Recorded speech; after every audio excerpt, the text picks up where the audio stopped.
Welcome to the community where passion for life and healthy sexuality connect beautifully and easily. I'm your host, Amanda Ammons, and my goal in life is to help you thrive. And a huge part of that is your sex life. Your one life was meant to be amazing, sex included. You most likely haven't been shown this, but I'm here to tell you you're beautifully and intricately made. Made for more, made for the best. However your journey brought you here, join me in a new conversation about one of the most amazing things ever created: intricate, passionate intercourse. Together, let's break the shame cycle. Let's learn how to please and be pleased. Let's fight fear, find freedom, and freaking have fun. Welcome to the Passion Connected Show. All right, friends, we are jumping right in. Today, we're going to be talking about something I'm very obviously passionate about, which is having open conversations about sex. I mean, it's what the entire podcast is about, but I wanted this episode to give you a little bit of a reason why I think it is so important. Last week, we covered in episode 2 how to have hard conversations with your partner in a healthy way. And a lot of that has to do with making the conversation comfortable, making it easy, and being vulnerable with each other. But what if we manage to do that with everyone? When is the last time you had a conversation with friends or family about healthy sexuality? I'm talking about really having a conversation. When is the last time you checked in with someone? Ask them how their sex life is. You probably think I'm crazy right now, but really hear me out on this. These are the kinds of conversations I have with my close friends all the time. I've learned that a level of openness and vulnerability is so needed in this culture today. And of course, people are initially shocked when I really want to talk about sex with them genuinely.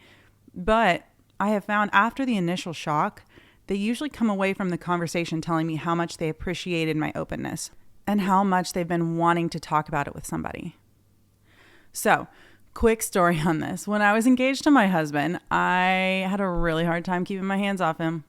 If you take a woman who is passionate about sex, whose first love language is physical touch, and who is a go-getter Enneagram 8, I mean, that's a pretty intense combo. We can laugh about it today, but really it was a struggle.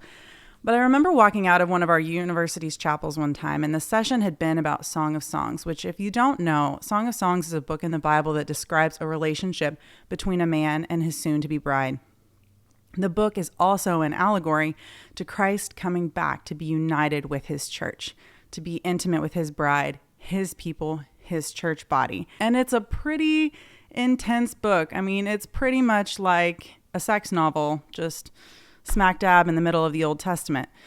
So I remember walking out of that chapel, and I joked to him and his guy friends who were standing around. We were all just talking, and I just said, if sex is an image of Christ uniting with the church, then I want more of Jesus. And Caleb, I am ready to bring the kingdom, baby.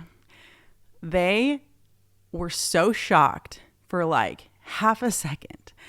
They had to process, and then there was so much laughter. We were all cracking up. And in that moment, there was more tension release than anything. It was so good. His guy friends were shocked, but when they relaxed into laughter, we got to share in community in that moment what is often a suppressed understanding that we're all adults here, and we do, in fact, think about sex sometimes.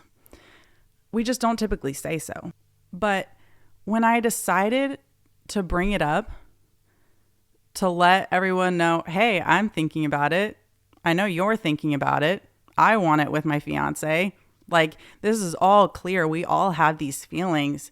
Everyone relaxed, and it was so good. And to be clear, talking about sex, desiring sex, did not mean me and my fiance went to bed after that. It didn't increase libido. It wasn't like we had to go rush off.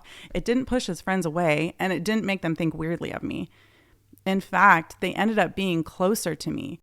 They felt like they could actually talk to me. And a lot of them came to me with their own struggles and questions and things like that were so good. And Caleb and I were able to be there for them in their own struggles. Talking about sex doesn't put you in a bad headspace. And if you do it right, it's not going to push people away. It's going to bring close community in. You can call it a little much. You can call it whatever you want. but my friends, our married friends, his guy friends, we have all talked openly about it, about how we're doing. Why? Because I am willing to talk about it. And in those moments, any fear or shame disappears. We get to be there for each other, support, learn from each other, and enjoy each other's presence. It is real talk people want to have. And it's not the only subject out there that is a deep topic that needs to be brought up, but it is one of them. And I think people are too afraid to bring it up because they don't know what's that person's reaction going to be. Am I going to make them uncomfortable? All of that sort of stuff. But it is good talk. It is needed talk. So I had a little bit of fun doing some research for you guys when I was thinking about this episode. And it's going to blow you away. Get this. People are very obviously talking about sex online. They just don't do it a lot in person. So I searched some different terms on Google to see what was out there, how many results were out there for different search things and all of that. And here's what I came up with. Okay. So when you search the word food on Google, you get over 700 million results. You search the word clothing, you get 6 billion. You search the word sex and you get almost 11 billion results. And you search the word God, you get over 11 billion results. And this is all in less than a second. I mean, really, guys, sex and God have more results than what people consider basic needs, food and clothing. And you know it isn't just the results. That many results wouldn't be out there if there weren't people searching for those things. So are you in it? Are you in on the conversation? Are you searching? Are you contributing? Because you should be. I'm not saying just go search the word sex on Google. Honestly, please don't. But what I am saying is that you should be a part of the conversation. Read books on it. Find a person you trust. Listen to safe podcasts. Talk to a friend. Be an advocate for people. You are a part of the human race. And no matter where you are at in your life stages or your sex life, how it is in action, whatever it looks like, you should be talking about it. Why? Honestly, because I believe that people listening to this podcast are the good ones. And shouldn't the good ones be controlling the conversation? Shamelessly own that sex and God are valid things to talk about. I feel like I'm getting preachy, but it's because I am so serious, guys. I am so wanting to see the world talk about it like it is something that can be talked about, not something that has to be in hushed whispers or just played off in a joke. A lot of those results on Google are being controlled by the wrong people. I don't have to tell you there's a lot of negative stuff out there surrounding sex and the image of sex on both sides. People go from way too much shame on one side to no shame at all on the other in a bad way. But I really personally believe that God made sex one of those universal things, like the need for food, clothing, sleep. He made sex so gosh darn beautiful. At least in my own life, I can attest it's been a workout, it's been a conversation, it's been a growing point, a passion, a connection, a worship session. It has been so much. And at the beginning of creation, sex was good, really good. Both man and woman were naked and unashamed. And I bet you anything that a shameless human and a shameless marriage has some pretty awesome sex going on. It was originally created beautiful, and we have the opportunity to bring the kingdom, baby. I'm not telling you you should shout the word sex to the world. I mean, you can leave that to me if you'd like. What I'm telling you is to practice comfortability with the topic. Practice owning it's an important piece of life, and we should learn and talk about it together. I can promise you'll find a safe community here to listen and talk about sex openly. I don't know everything, and I am certainly still learning, but I can tell you my main passion is to see the conversation on sex change, for there to be healing that takes place. And in order for us to heal, we've got to work through it as a community. I want to be here for you in whatever stage. If you don't feel comfortable stepping out and conversing about your sexuality around people, know you have me here. Start easy. Start by listening. Feed off this energy if you have to. Learn and take the growing pains at your own pace. You don't have to have a dirty mouth in order to talk about sex. You don't have to let the whole world know how and where and when you did it last night. But you should feel absolutely free to share that it is a part of your life. that you like it, that you want it healthily, and rightfully so. Share if you're saving for yourself and that you can't wait for that day. Don't be ashamed of that. Share the pains that you've had or that you and your spouse are struggling. Share with someone else so that they can relate with it. They need you to be the first one to open up so that they can open themselves up. Get vulnerable. Vulnerability is love, and vulnerability fights shame. And I know we are all on the battle of fighting shame. When I talk about sex, I talk about it on all spectrums. I mean light conversation, natural conversation, and I mean the hard conversations. And if you don't know how to have hard conversations about sex, please go back and listen to episode 2. It has so many good tips for how to talk to the important people in your life about sex. It was originally just talking with your spouse, but those tips can be used for talking to anyone about hard conversations.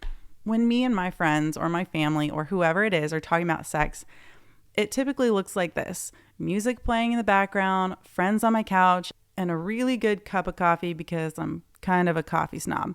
But it also looks like quick check-ins over text, a hug and a whispered encouragement if I know that they've been struggling with something. It looks like loving my people by being willing to recommend counseling if I know that it's needed. It looks like giggles and laughs when we tell hilarious stories or fails that only can be told after the kids go to bed. Again, I'm not telling you to talk about it like I talk about it. I'm just saying learn to get comfortable with the topic for your benefit and everyone else's around you. It's an amazing way to love people that most people don't do. And I want to make a quick note. You got why we should talk about sex and a quick encouragement of how to talk about sex and that it's needed. But I also want to say how to not talk about sex. Do not purposefully make others uncomfortable. And trust me, I'm guilty of this. I have a tendency to say what's on my mind and what's important to me. I like talking about the hard stuff, but I do know when to back off if the conversation puts someone in a place where they feel unsafe. This episode is specifically to let people feel comfortable with it. We also don't need to use the "we should talk about sex" idea to open the conversation in order to accuse or hurt or shame someone. This world has enough of that. Don't add to it. Someone having a different view or opinion of sex should not shock you people. It really shouldn't. Instead, let's talk with love about making love. All right. I feel like I've been on my soapbox long enough. This was a pretty intense episode, and I know that. And if you have hung with me here till the end, you are amazing. I am so proud of you.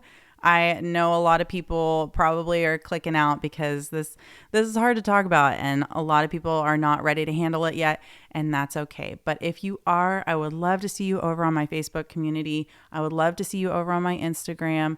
Join me in my email list. Wherever you're at on this journey, I am here to help you help the world. Really, it means the absolute world to me that you are here, and I love you all so much. So next week is going to be a little bit lighter. I promise we're going to have lots of fun. Next week is going to be about making the bedroom a fun place to have sex and how to cultivate that good environment. So I can't wait to see you guys next week. I love you all. Have an amazing week.